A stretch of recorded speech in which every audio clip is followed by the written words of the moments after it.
Now, the rest of the story.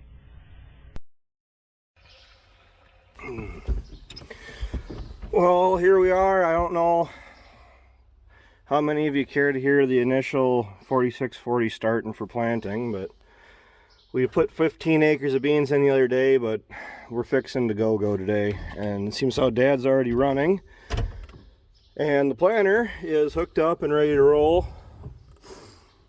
So, honestly, all I'm going to do is fold this out and start turning and burning. We got most of the home farm has worked. Dad worked up the last 4 or 5 acres here this morning.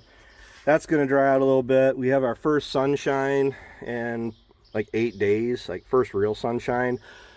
We had a bunch of dry-ish weather. We missed some rain, and then we were getting up to the 60s or so, but with it being cloudy, the sun just wasn't doing anything as far as drying the ground out.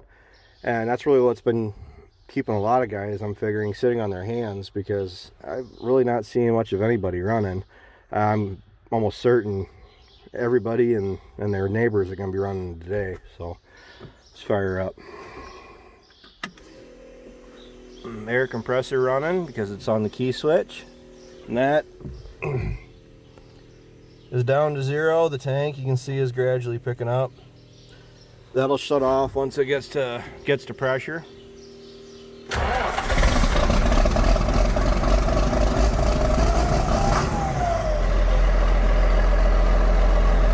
Listen to her purr.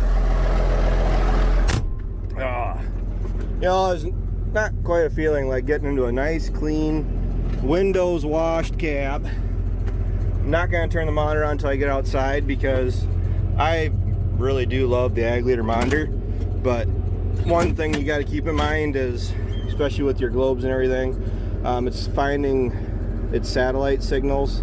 Watch out, dude. And it isn't going to do you any good to fire it up inside anyway.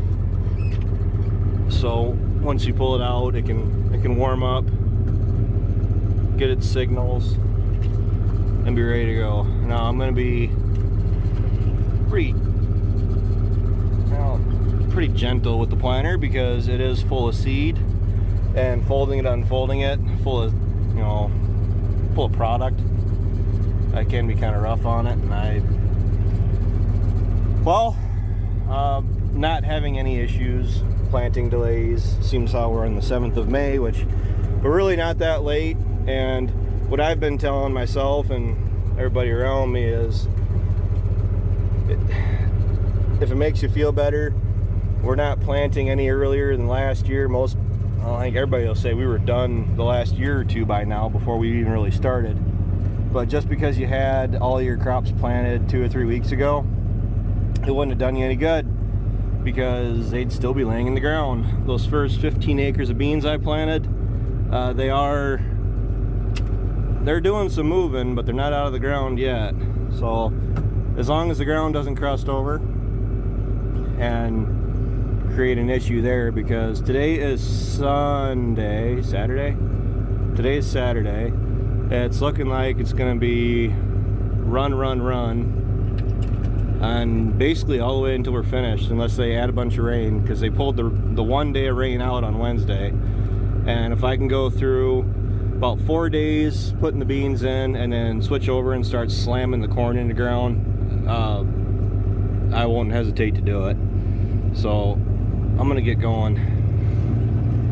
Now, an update nobody probably wants to hear, because we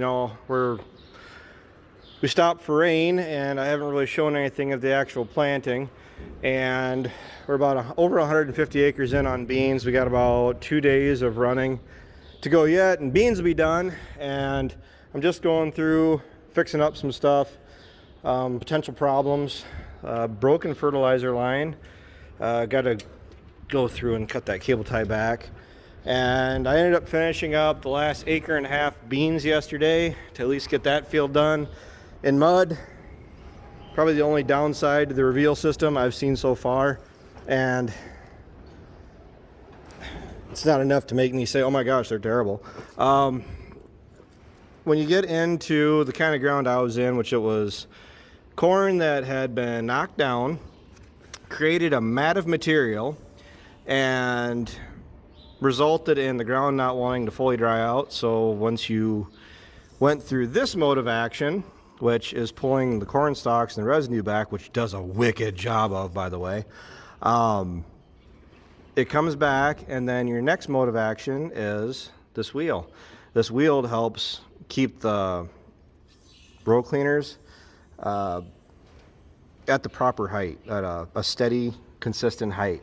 The problem is when you're pulling back the mat of material that is keeping the ground wet, what do you find underneath?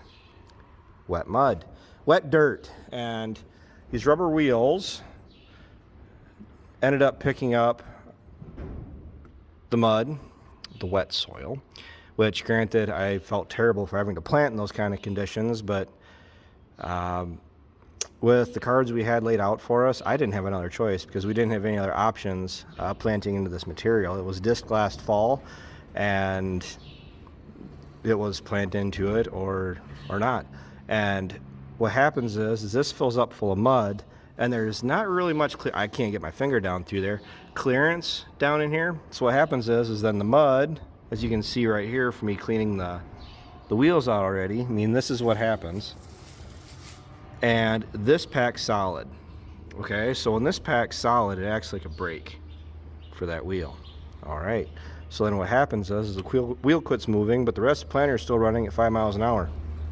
These are still doing their job until the residue that the wheel is trying to push along, because it's not moving, so it's catching anything really in front of it. So that mud and wet dirt, any material that's able to catch, because it's gradually building up here, pushes forward, and then it stops your row cleaners. Then once your row cleaners stop, then you just push a big wad of material, residue, dirt. So kind of an extreme condition that it was in.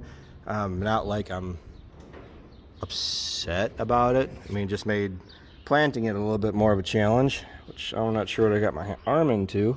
Oh, ew. Well, that happens. Being able to adjust these from the cab is really awesome. Definitely reduce the amount of row chatter that you see on the rest of the row unit, because they're mounted right here.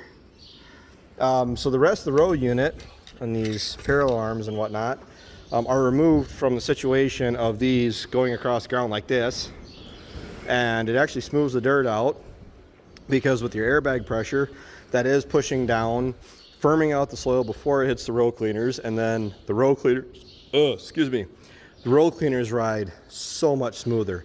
Not smooth enough that you can balance a pop can on top and keep driving. I mean, I think we made it a few, 15 feet or so, and then it fell off. But the way things are looking right now, I'm really excited to see how this performs going into corn. So with soybeans, yes, you're still watching how you're planting and whatnot. The thing is, with corn, your singulation from seed to seed, you're 5 to 5.5 inches to 6 inches, depending on what rates you're running, as consistent as possible to get that picket line fence stand. And that's really what you're aiming for, because that way you get that seed situated to where it can really excel throughout the year, where it's not competing with its fellow seedling, its fellow plant, than necessary. I mean, soybeans, they're about 1.5 to 1.7 inches apart. Really not a whole lot you can do about that. I mean, it's better than running a grain drill. Yes, a grain drill is a controlled spill. For the amount of dollars that goes into planting for inputs and everything else,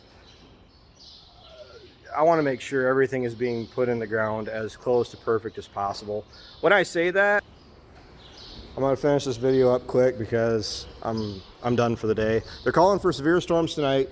We didn't plant today, even though the ground was dry enough after that rain we got yesterday, but they're calling for severe thunderstorms, potential strong severe thunderstorms tonight between 10 p.m. to 3 a.m. If that doesn't amount to anything, they're calling for another chance tomorrow night, but I don't care. I'm tired. I'm to the point where I'm not willing to wait anymore. I was avoiding crusting by not planting today because it is 85 degrees out today. We hauled cattle all day, which Ryan just got done cleaning the trailer out.